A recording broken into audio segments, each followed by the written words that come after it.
The Little Death, a Henry Rios mystery. Author Michael Nava. Publisher Allison Press. Narrator Eric Aust. Written 1986. Chapter 3. Outside it was dusk. I turned from the window back to the room, fumbling for a light switch. I pushed a button, and 3 lights flickered on, unsteadily, from a brass fixture in the center of the room. Hugh was asleep in the bedroom at the end of the long, narrow entrance corridor. The toilet gurgled from the bathroom where I'd poured out his vomit and flushed it away. From my law practice, I knew that a heroin addict could stay clean long enough to clear his body of the addiction. If he began to use it again, it took him a while to become re-addicted. Some addicts used casually. Chipping, they called it. But sooner or later, their habit caught up with them. Hugh was in the first stage of re-addiction. His body, recognizing the opiate for what it was, poison, struggled to reject it, making him sick. If he continued using, the sickness would stop, and the body would make its lethal adjustments. That he was sick was encouraging because it meant there was still time to prevent his re-addiction. Not that I knew how to prevent it. I poured myself a drink from the bottle of brandy I'd found in the kitchen when a hype came to me. It wasn't for medical advice or psychological counseling, but simply to stay out of jail. If I did that much for one of them, got him into a hospital or a drug program, then I considered myself successful. As to why someone became addicted or how he rid himself of the habit, those things remained mysteries to me.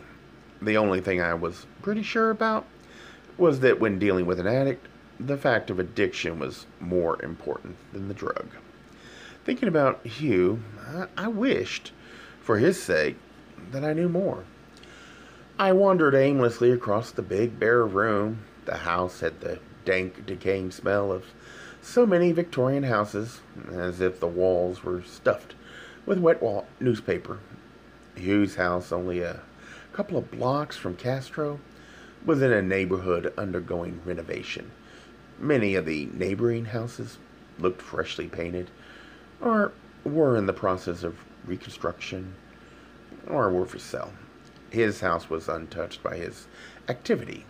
Strips of paint peeled from the banister of the stairs leading up to the porch.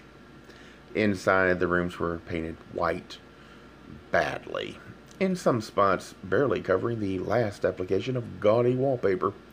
The wooden floors were scarred and dirty.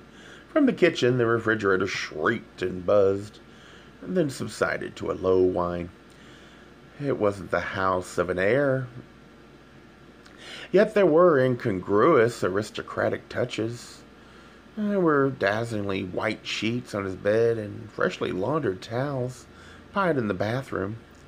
The few pieces of furniture scattered around the house were of obvious quality.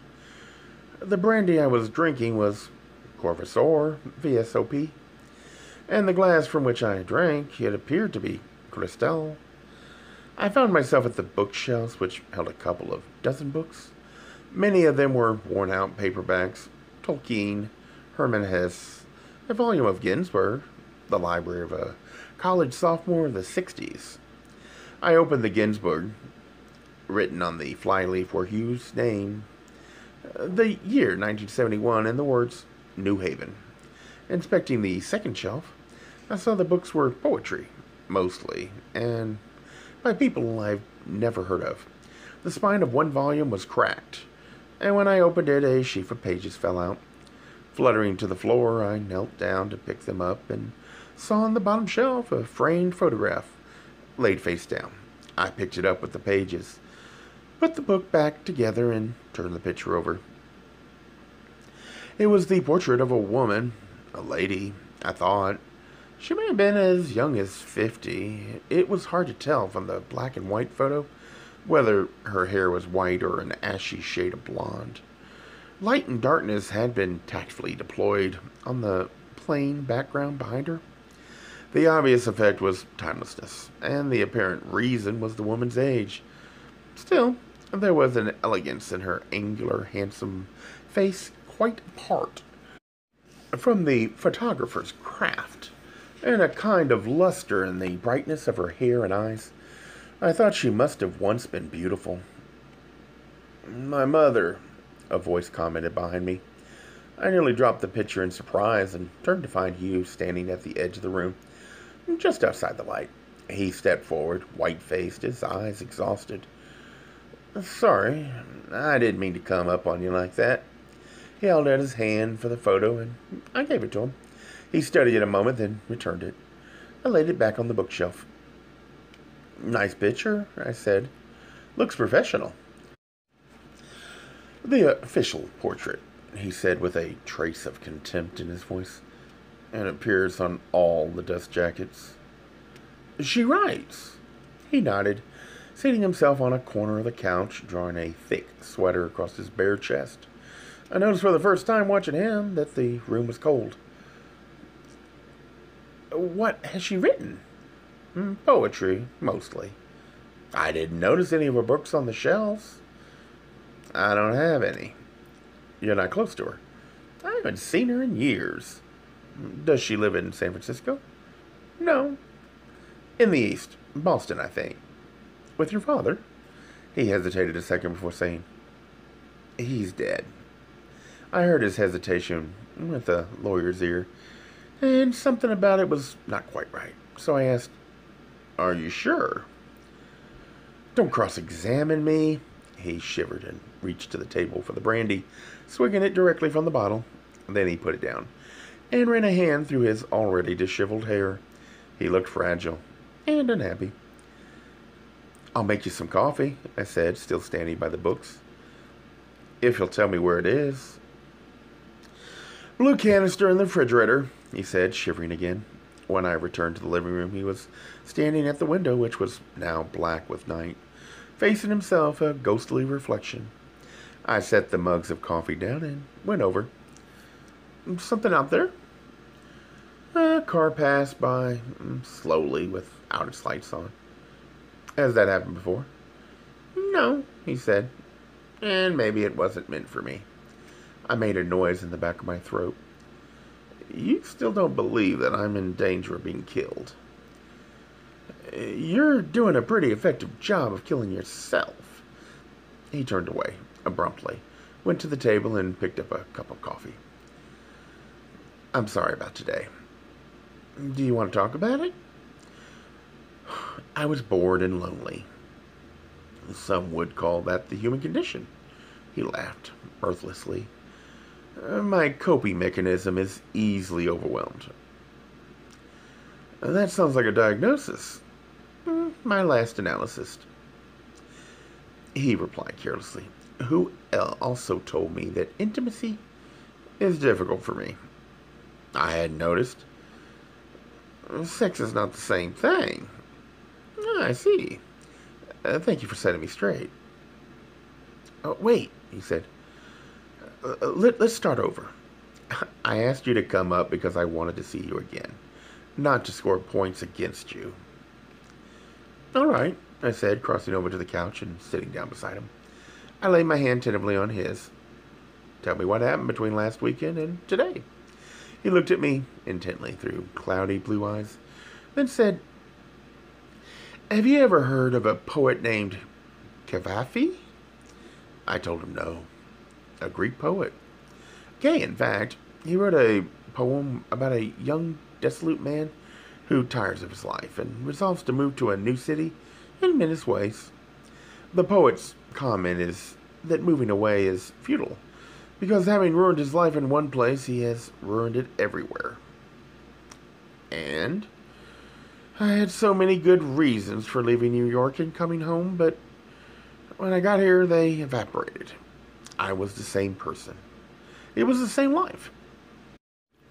People have overcome addictions before, but not self-contempt." He poured brandy into his coffee cup and leaned back as if to tell a bedtime story. "My grandfather, who raised me after my father died, had very primitive and set notions about what a man is. He never missed an opportunity to let me know that I didn't measure up. "Let it go," I said, thinking back to my own father. "You'll live to bury him. That changes everything." "He poisoned my childhood," Hugh said, ignoring him.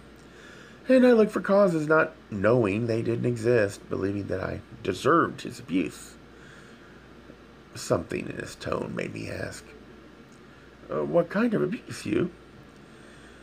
"He said I was too pretty to be a boy," Hugh replied, his eyes bright with defiance and shame.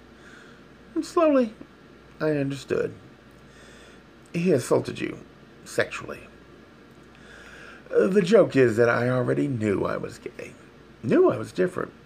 Anyway, what took me years to learn is that it didn't have." He paused, searching for words. "To be so demeaning." "What did he tell you?" "That I led him on. That I wanted it." He smiled bitterly. "I was the seductive 12-year-old a few weeks after it happened. He sent me to a prep school in the East 18 years ago. I can count on my fingers the times I've seen him since." "Why have you come back?" "I'm living on my anger. Henry, it's the only life I've got left in me. And I've come back to confront him. But I need to be strong when I see him, and I'm not strong yet. In the meantime, you brood and destroy yourself." "I thought, in the meantime, you and I could become friends." I heard the ghost of seduction in his voice. Yet it was not meant seductively. It was a plea for help. "If only I had met you, even 5 years ago." "What's wrong with it now?" I asked and drew him close. The next morning, I woke to find you standing perfectly still in a wide, sunny space near the window, facing the wall above my head, wearing only a pair of faded red sweatpants. He held his hands at his side, fingers splayed, but not stiffly. He breathed slowly, deeply. His breath filled his entire torso with quivery tension as he inhaled, bringing his chest and abdominal muscles into sharp relief. As he exhaled, his chest fell with delicate control. The color of his skin darkened as the blood rushed in a torrent beneath the skin. Each muscle of his body was elegantly delineated, like an ancient statue that time had rendered human. He lifted his chin a little, drew his shoulders even straighter, and parted his legs, one forward, one back. I watched as he sank to the floor, raising his arms at his side until he was fully extended and split. There was the slightest tremor in his fingertips, giving away the effort, but no other part of his body moved. He pulled his back straighter, closed his eyes, and held the position until the tremor in his fingers died. Then he carefully brought his back leg forward in a wide arc, lowering his arms at the same time, until he was sitting, and he opened his eyes. "That was amazing," I said. "I was so much better once," he replied, shaking his head vigorously, scattering drops of sweat from his hair. "I studied dance in college." "Where?" "Where?" he repeated, smiling. "I was at Yale for a couple of years, and NYU for a semester or two, and Vanderbilt for a few months.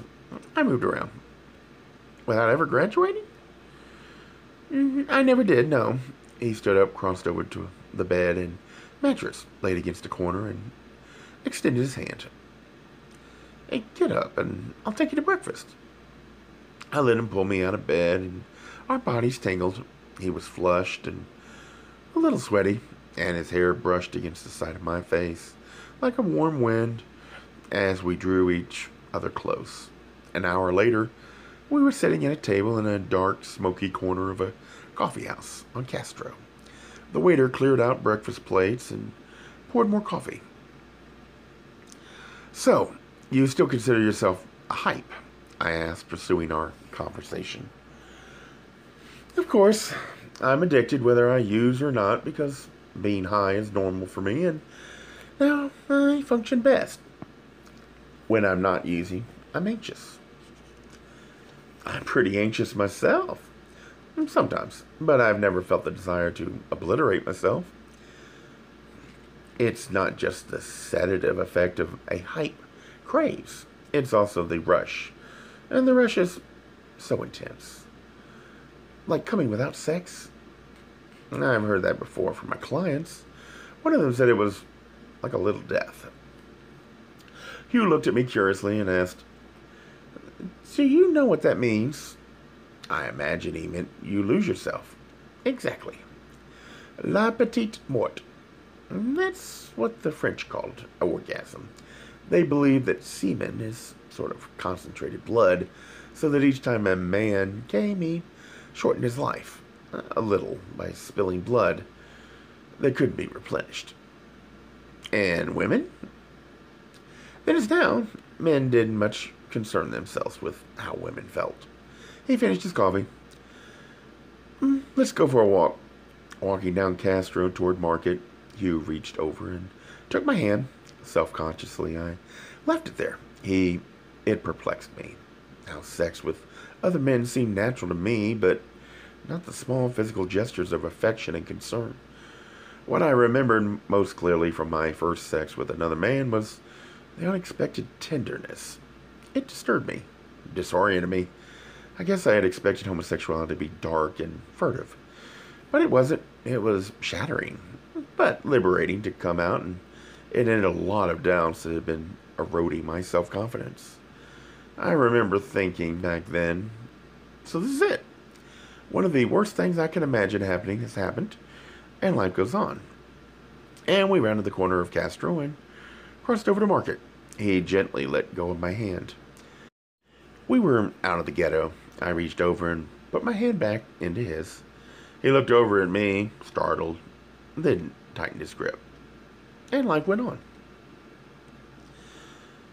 There were 3 messages from Aaron Gold on my answering machine when I got to my apartment, each a little more frantic than the last. I couldn't blame him. I had gone to San Francisco for a day and stayed a week. Finally tired of wearing Hugh's clothes and needing a little time away from the intensity of our developing relationship, I drove home to pick up the mail and for a change of clothes. I called Gold's office. His first words were, "Are you all right? I was ready to start calling the hospitals." "I'm fine. Why are you so alarmed?" "We were supposed to have dinner on Monday night. It is now Friday." "Jesus, Aaron, I completely forgot. I should have called from the city." "The city? Is that where you've been?" "Yes, at Hugh Paris's." "He lives there?" "Where?" "Why?" There was a long silence on the other end of the line. "Aaron, are you still there?" "Are you going back up?" "Tonight," I said. "I need to see you before you go," he said in a strange voice. "Sure. When?" "I'll meet you in an hour at Barney's," he said. He was already at the bar when I got there, staring a bit morosely over a tall drink with a lot of fruit jammed into the glass. "You look like you've lost your best friend," I said, sitting down, touching his glass.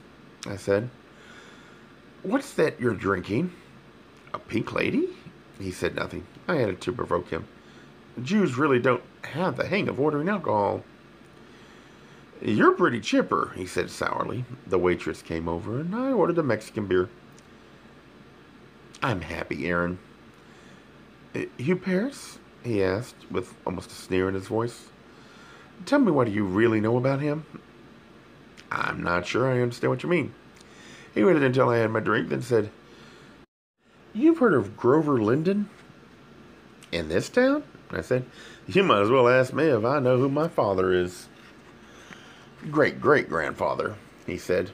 "That's his relation to Hugh Paris." "You're not serious?" Gold merely nodded. "The first time I heard Grover Linden's name, I was a 4th grade student in Marysville. His picture appeared in my social studies book, and the caption beneath it identified the broad-faced, bearded man as the man who built the railroad. The railroad that connected the West and the East. I learned in high school. It took 10 years to construct and cost the lives of hundreds as an army of Chinese coolies worked feverishly to break through the Sierras. during three of the coldest winters of the 19th century. It was the railroad that raised San Francisco from a backwater village to an international city. It was the railroad from which Grover Linden, who began his adult life as a blacksmith in Utica, derived the wealth that made him the richest man in America. Linden rose to become a United States Senator and bought the Democratic nomination to the presidency. He lost that election to opulent and corrupt. Even for that opulent and corrupt era, the Gilded Age, popular opinion turned against him, and he was forced to divest himself of his railroad in a decision by the Supreme Court that I read in my law antitrust course. He died in 1920, having nearly lived a century, leaving an immense personal fortune. Almost incidentally, he donated a vast tract of land on the San Francisco Peninsula to found the university that bore his name. The first president of the school, Jeremiah Smith, Linden's son-in-law, raided the Ivy League, luring entire faculties to California with the promise of unlimited wealth to support their research. In less than a century, Linden University had acquired an international reputation as one of the country's great private schools. The year Gold and I graduated from the law school, the commencement speaker, a United States Supreme Court justice, addressed a distinguished audience. That included half the California Supreme Court, as well as the sitting governors of 3 states. All of them alums, and Linden's statues and paintings of whom were everywhere, lay entombed on the grounds of the school in a marble mausoleum along with his wife, daughter, and son-in-law. Hugh hasn't told you who his family is, Gold asked. No, not really. I mean, he mentioned money, but I had no idea. He didn't tell you his grandfather was Judge Paris? Robert Paris, you mean? Gold nodded. He told me that, but it's a far cry from someone named Robert Paris to Grover Linden. It's complicated, Aaron said. He pulled the slightly soggy cocktail napkin from beneath his drink and got out his pen. Look, he said, this is Linden's family tree. At the top of the tree were Linden and his wife, Sarah. The next generation consisted of their daughter, Allison, and Mary Jeremiah Smith. Then, Gold said, there were 2 kids, John Smith and Christina Smith. Linden's grandchildren? Now, Christina married Robert Paris. John Smith never married.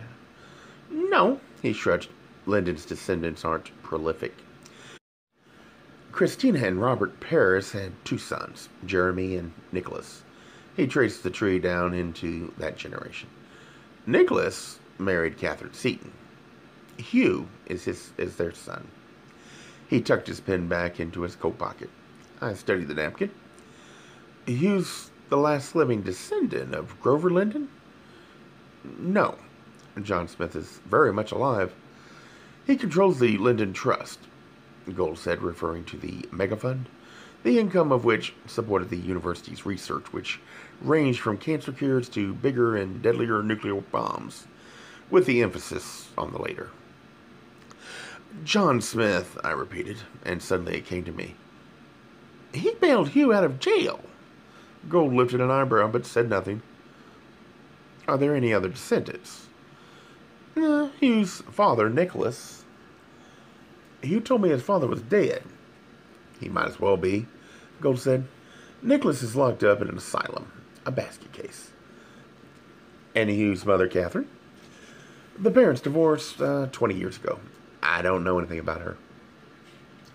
You seem to know a lot. Why? Robert Paris is one of my firm's clients, he said glumly. I'm telling you more than I should have, it is as it is.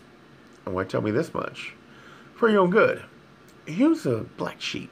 Meaning? He has a serious drug problem. I nodded and sipped my beer. And he's been hospitalized for, I guess you'd call them, emotional problems. This I hadn't known, but swallowing my surprise, I nodded again. Gold looked annoyed, probably having expected shock from me. I know about these things. And you still plan to see him. I'm not an 18-year-old co-ed, I said, to irritate him further. What I want to know is your source of information. Robert Paris? Don't ask me to violate a client confidence. A strategic attack of ethics, Aaron. Look, Henry, I'm going on a limb for you. The guy's crazy. He's been threatening his grandfather, calling day and night, writing nutty letters. I don't believe you, I said, not without a twinge of anxiety that the allegations were true. Gold dug into his breast pocket and withdrew a wad of rubber-banded letters. He tossed them at me. Read them, he commanded. I leafed through the envelopes. They were postmarked San Francisco, addressed to Robert Paris in Portola Valley, but gave no further address. It occurred to me that I did not know what Hugh's handwriting looked like. Clinging to that thread of doubt, I dropped the letters on the table. Where'd you get these? Afraid to read them? Go to hell, I said, rising, but Gold was on his feet first. Fine, he said. You can shut me out, but you have your own doubts about the guy, don't you? It was a fair statement, but I was not inclined to concede the point. Keep these, he said, indicating the letters. They make enlightening reading. He drew himself up and walked out. I saw him pass in the window, looking straight ahead. I resisted the impulse to go after him, since I wasn't sure what I wanted to say, and finished my drink. Then I gathered up the letters and put them in my coat as I rose to leave. The letters were heavy in my pocket as I walked to my car. There had not been enough time to know Hugh well, particularly since I saw him through the haze of infatuation. But my mind hadn't gone entirely out of commission. Hugh was a troubled man, troubled enough to make threats, if not to carry them out. His hatred with his grandfather was fused with his sexual awakening, and his grandfather remained for him a figure who was frightening, but seductive. Then, too, the years of drug addiction had taken their toll. Beneath the charm and humor, there was ruin. I saw all this, and it made my feeling for him more intense and protective. The letters, and really, I had little doubt he'd written them. Complicated matters. They were a sign that the sickness was deeper than I thought, but even so, he deserved the chance to explain or deny them. I called Hugh as soon as I got back to my apartment. The phone rang and rang. I pictured the empty room in his house, the phone wailing into the silence. The anxiety I felt in the bar was increasing by the minute and growing more diffuse, fed by emotional and physical exhaustion. It now verged on simple, unthinking panic. Throwing some clothes into a duffel bag, I hurried out to my car and headed for the city. I was hardly aware of the other traffic on the road or the fading light of late afternoon. By the time I got to Hugh's house, it was sunset. The first thing I noticed was that the lights were out. Walking up the stairs to the porch, my hand shook. I searched the door quickly for signs of forced entry. Found none. I knocked, much too loudly, and for too long. There was no answer. I craned my neck around the side of the porch and looked into the front window. The living room, filled with shadowy gray light, and the emptiness of the place was an almost physical force. I knew no one was there. I went back to my car and got in, telling myself he would have to come home eventually. All I had to do was wait. So I waited. The street lights came on. A police car rolled by. I heard a dog bark. A man and a woman walked by, hand in hand, glancing into my car as they passed. I checked my watch. It was 10. The next time I checked, it was nearly 6 in the morning, and I was cramped up behind the steering wheel.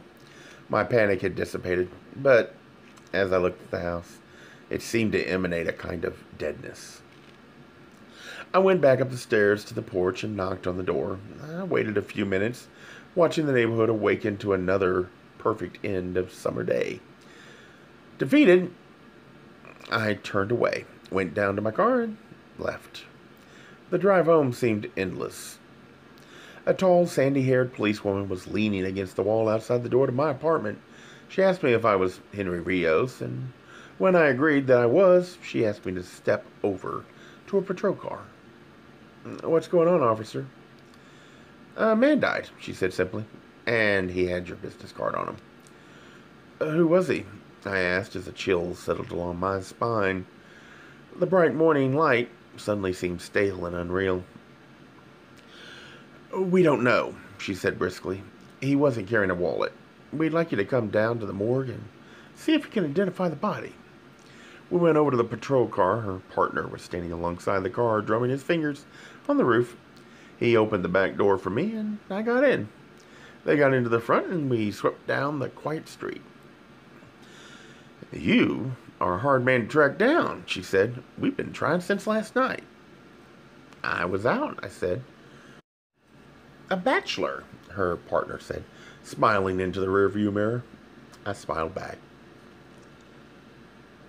The coroner was a black man, his dark skin contrasting with his immaculate white frock. He had a round, placid face, and his eyes were black and bright. It was a decent face, one that kept its secrets. He led me down a still corridor that stank of chemicals. The officers followed a few steps behind, talking softly. We came to the room, and he instructed the police to wait outside. He and I went in. They're like kids in here, he said. Speaking of the officers, they get into everything. I merely nodded and looked around the room. One wall had several metal drawers in it.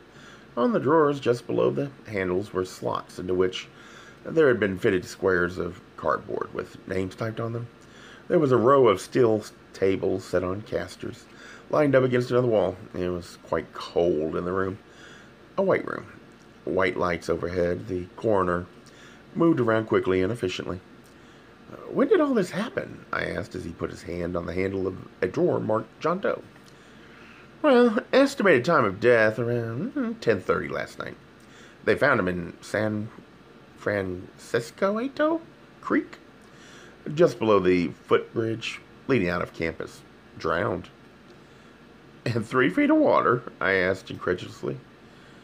We took some blood, he explained quietly. There was enough heroin in his system to get 5 junkies off. I opened my mouth, but nothing came out. Are you ready now? Yes. He pulled at the handle. The drawer came out slowly, exposing first the head, then the torso, down to the sunken genitals. The coroner stopped and took a step back as if inspecting death's work. The elegant body was as white as marble. I could see a dark blue vein running up the length of his arm and a jagged red mark just beneath his armpit, where the needle went in. There were bruises on his chest. His head rested on a kind of pillow. Death had robbed his face of its seductive animation, but I recognized him. His name is Hugh Paris, I said, and the coroner took a pencil and pad of paper from his pocket and wrote, his grandfather's name is Robert Paris, and he lives somewhere in Portola Valley.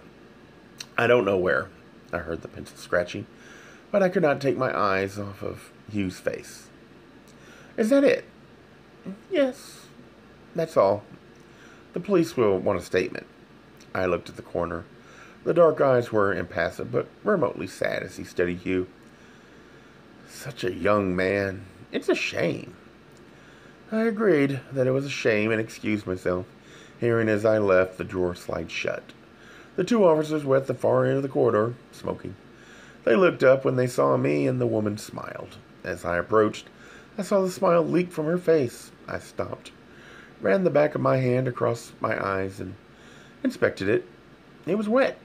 I hadn't realized I was crying. A Gay Mysteries audiobooks. I think it is easy to hate a label, but a face humanizes the word. So this effort is twofold. To offer comfort to those like myself that your world didn't end because you don't fit into the view of acceptable society on both sides.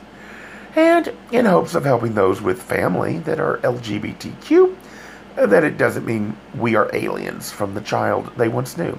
Reassure them so they can maybe be supportive at the same time, being true to their values.